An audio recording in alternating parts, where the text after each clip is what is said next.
Hi hello ನಮಸ್ತೆ friends, welcome back to my channel.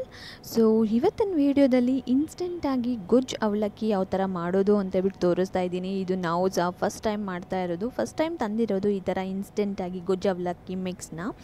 So ನಮಗೂ ಗೊತ್ತಿಲ್ಲ ಯಾವ ಥರ ಮಾಡೋದು ಅಂತೇಳ್ಬಿಟ್ಟು. ಸೊ ಅದ್ರ ಮೇಲೆ ಇನ್ಸ್ಟ್ರಕ್ಷನ್ಸ್ ಕೊಟ್ಟಿರ್ತಾರೆ ಅಲ್ವಾ, ಸೊ ಅದೇ ಇನ್ಸ್ಟ್ರಕ್ಷನ್ ನೋಡಿ ಮಾಡ್ತಾಯಿದ್ದೀವಿ. ನೋಡೋಣ ಬನ್ನಿ ಯಾವ ಥರ ಬರುತ್ತೆ, ಚೆನ್ನಾಗಿರಲ್ವಾ ಅಂತ ಹೇಳ್ಬಿಟ್ಟು. ಆ್ಯಂಡ್ ಇದರ ಪ್ರೈಸ್ ಬಂದುಬಿಟ್ಟು 109 ರೂಪಾಯಿ ಇದರದ್ದು ಪ್ರೈಸ್ ಬಂದುಬಿಟ್ಟು. ಆ್ಯಂಡ್ ಇನ್ಸ್ಟ್ರಕ್ಷನ್ಸು ಸಹ ಅಲ್ಲೇ ಹಾಕಿರ್ತಾರೆ, ನಾವು ಯಾವ ಥರ ಮಾಡಬೇಕು ಅಂತ ಹೇಳ್ಬಿಟ್ಟು.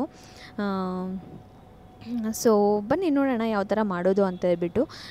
ಇದು ಒಂದು ಬೌಲಲ್ಲಿ ನಾವು ಯಾವುದಾದ್ರೂ ಒಂದು ಬೌಲ್ನ ಮೆಷರ್ಮೆಂಟ್ ಇಟ್ಕೋಬೇಕಾಗತ್ತೆ. ಸೊ ಒಂದು ಬೌಲ್ಗೆ ನಾವು ಆ ಮಿಕ್ಸ್ ಹಾಕ್ಕೊಂಡಿದ್ದೀವಿ ಅನ್ನೋದಾದರೆ ಅದೇ ಬೌಲಲ್ಲಿ ನೀರು ಬೇಕಾಗತ್ತೆ ನಮಗೆ. ಸೊ 1:1 ಮಿಕ್ಸೇ, ಜಾಸ್ತಿ ನೀರೆಲ್ಲ ಹಾಕ್ಕೊಳ್ಳೋಂಗಿಲ್ಲ ನಾವು. ಸೊ ಅದಕ್ಕೆ ನಮ್ಮ ಅತ್ತೆ ಮಾಡ್ತಿದ್ದಾರೆ, ಮತ್ತು ಬಿಸಿನೀರು ಕಾಯಿಸ್ಕೊತಾ ಇದ್ದಾರೆ. ಸೊ ಒಂದು ಪಾತ್ರೆಗೆ 1 ಸ್ಪೂನ್ ಎಣ್ಣೆ ಹಾಕ್ಕೊಂಡ್ರೆ ಸಾಕು. 1 ಸ್ಪೂನ್ ಎಣ್ಣೆ ಮತ್ತು ನೀರು.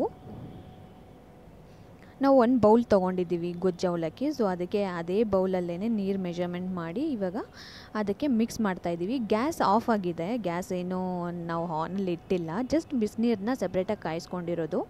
ಸೊ ಒನ್ಸ್ ಈ ಥರ ನೀರು, 1 ಸ್ಪೂನ್ ಎಣ್ಣೆ ಮತ್ತು ಮಿಕ್ಸ್ ಏನಿದೆ ಅದನ್ನು ಒಂದು ಸರಿ ಮಿಕ್ಸ್ ಮಾಡಿಕೊಂಡು 5 ಮಿನಿಟ್ಸ್ ಬಿಟ್ಟ ಮೇಲೆ ಈ ಥರ ಗಟ್ಟಿ ಆಗಿರುತ್ತೆ. ಸೊ ಅದಕ್ಕೆ ಈಗ ಮಿಕ್ಸ್ ಮಾಡ್ತಾ ಇದ್ದಾರೆ ನಮ್ಮ ಅತ್ತೆ. ಸೊ ಫೈನಲಿ ಅವಲಕ್ಕಿ, ಗೊಜ್ಜು ಅವಲಕ್ಕಿ ರೆಡಿ ಅಂತ.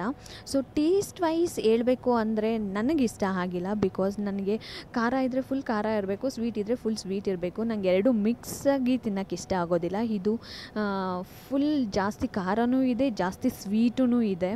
ಸೊ ಅದಕ್ಕೆ ಆ ಕಾರಣಕ್ಕೆ ನನಗೆ ಇಷ್ಟ ಆಗಿಲ್ಲ. ಯಾರಾದರೂ ಸ್ವೀಟು ಖಾರ ಮಿಕ್ಸಲ್ಲಿ ತಿಂತಾರೆ ಅನ್ನೋರಿಗೆ ಇದು ಇಷ್ಟ ಆಗುತ್ತೆ ಅಂತ ಅನ್ಕೋತೀನಿ. ಸೊ ಕ್ವಾಂಟಿಟಿ ವೈಸ್ ಈ ಥರ ಇತ್ತು. ಸೊ ಈ ವಿಡಿಯೋ ನಿಮಗೆಲ್ಲರಿಗೂ ಯೂಸ್ಫುಲ್ ಆಯಿತು ಅಂತ ಅನ್ಕೋತೀನಿ. ಇಷ್ಟ ಆಗಿದ್ರೆ ಪ್ಲೀಸ್ ಲೈಕ್ ಮಾಡಿ, ಶೇರ್ ಮಾಡಿ, ಕಮೆಂಟ್ ಮಾಡಿ. ಈ ಥರನೇ ಸಪೋರ್ಟ್ ಮಾಡಿ.